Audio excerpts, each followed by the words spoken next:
Dalam sebuah video konten di media sosial, kita mungkin pernah melihat ketika seorang sosok tua pedagang tengah mendorong gerobaknya di jalan yang menanjak.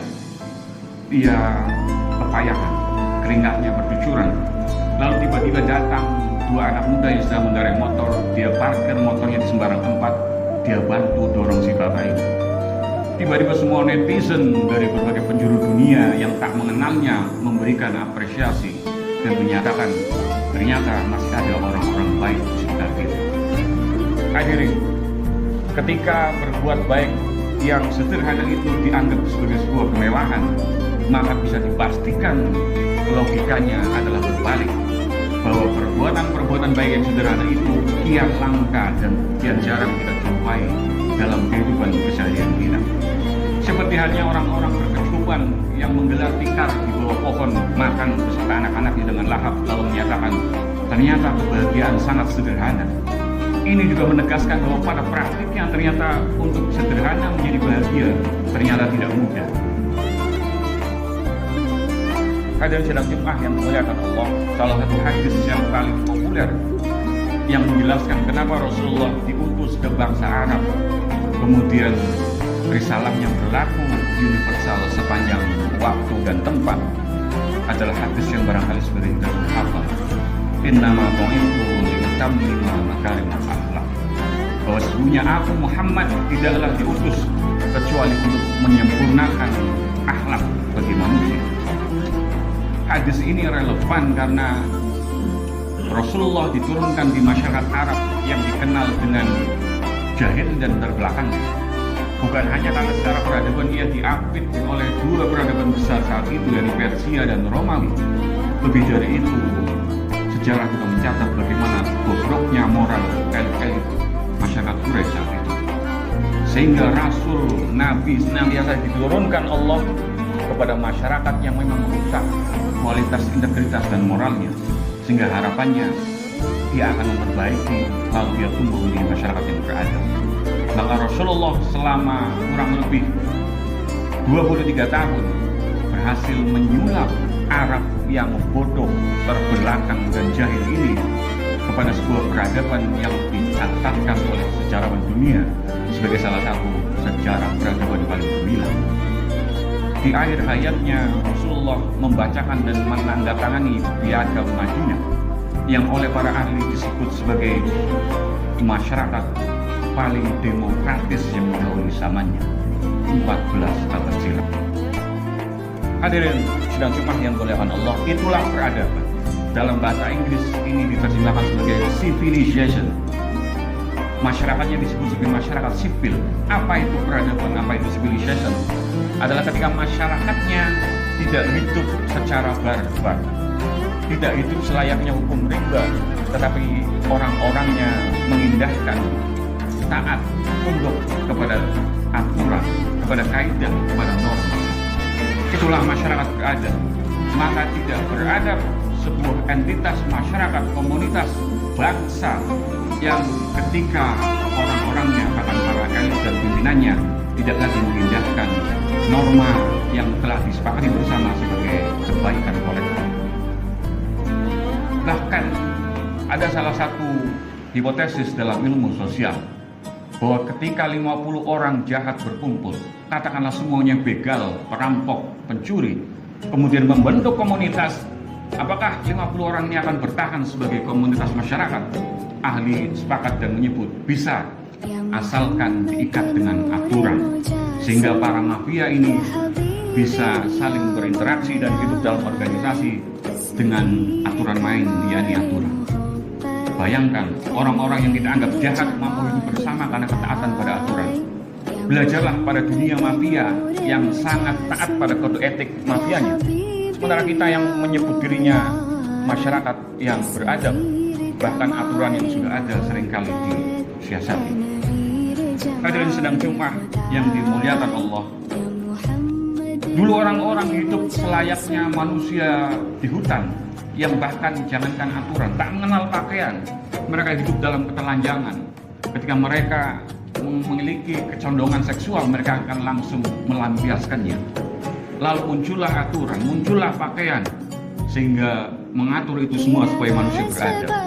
Tapi zaman berubah semakin modern, hari ini orang-orang kembali ingin hidup seperti era dahulu, menunjukkan aurat, ketelanjangan kembali dipertontonkan setelah diberadabkan oleh aturan agama dan moral.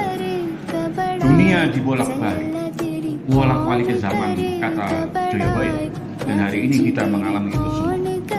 Hadirin sidang Jumat yang dimuliakan Allah, maka Rasulullah SAW menyampaikan sebuah hadis, yang hadis ini menurut para ulama menjadi qaul, menjadi maqalah, menjadi ungkapan, menjadi quotes yang populer di kalangan para nabi-nabi.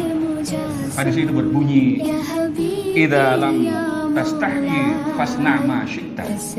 Jika engkau tidak lagi memiliki rasa malu, maka berbuatlah sesukamu.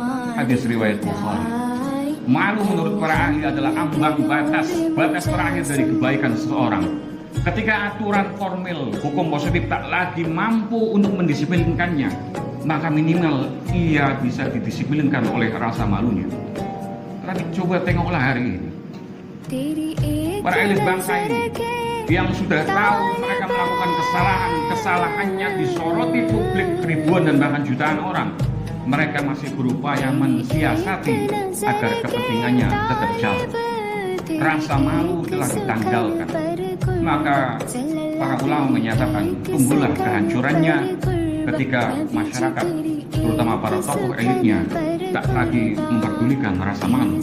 Karena malu adalah batas terakhir, ambang batas terakhir dari peradaban sebuah masyarakat dan bahkan bangsa.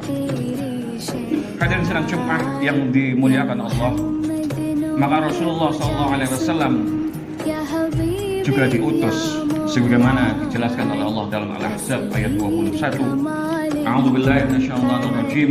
Laqad kana lakum fi Rasulillahi uswatun hasanah liman kana yarjullaha wal yawmil akhir wa dzakarallaha katsiran. Sungguhnya telah ada pada diri Rasulullah suri tauladan, role model yang baik bagimu, yakni bagi orang-orang yang mengharap rahmat Allah dan kedatangan hari akhirat, dan dia banyak menyebut nama Allah. Maka di tengah kemerosotan moral dan akhlak ini, termasuk ancaman dari kecenderungan perilaku anak-anak kita yang semakin jauh dari adab, kita masih memiliki peluang dan kesempatan untuk mengembalikan itu semua kepada track yang benar, yakni dengan kembali kepada sosok role model terbaik sepanjang zaman, sepanjang sejarah manusia, yakni Rasulullah Muhammad SAW. Sosok manusia yang diakui kualitas integritasnya sejak kecil, bahkan sebelum ia diangkat sebagai nabi. Maka patahlah setiap tudingan yang menyatakan Al-Quran tidak lebih dari karangan Muhammad, karena Muhammad sejak kecil dicatat sejarah tak pernah berdusta. Nabi juga dikenal sebagai Al-Ummi, sosok manusia yang sejak kecil buta huruf.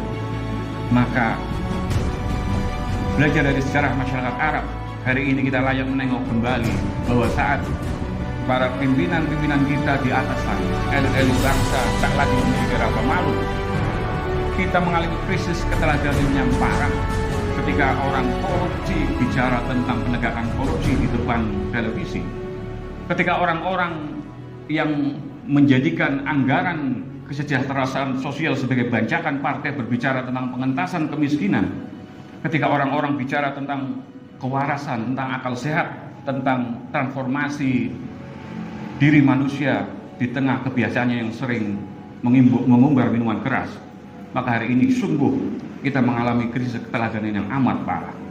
Maka mari kembali, kalau kita tidak menemukan sosok manusia di akhir zaman yang sulit untuk kita jadikan teladan, untuk kita jadikan role model, kembalilah kepada Rasulullah sebagai al-uswatun hasanah, sebagai role model terbaik yang bahkan Michael H. Hart menempatkan Muhammad dalam daftar nomor 1 dari 100 tokoh paling berpengaruh sepanjang sejarah manusia.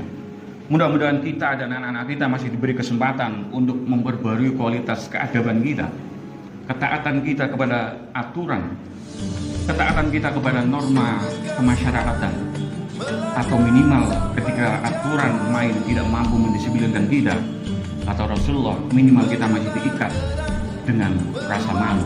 Dengan rasa malu inilah segala perbuatan yang tidak baik, yang mencederai akal sehat publik, minimal bisa tercegah dari diri kita dan keluarga kita. Barakallahu li wa lakum fil Qur'anil 'azim wa nafa'ani wa iyyakum bihi minal ayati wa dzikril hakim. Aqulu qawli hadza astaghfirullah li wa lakum.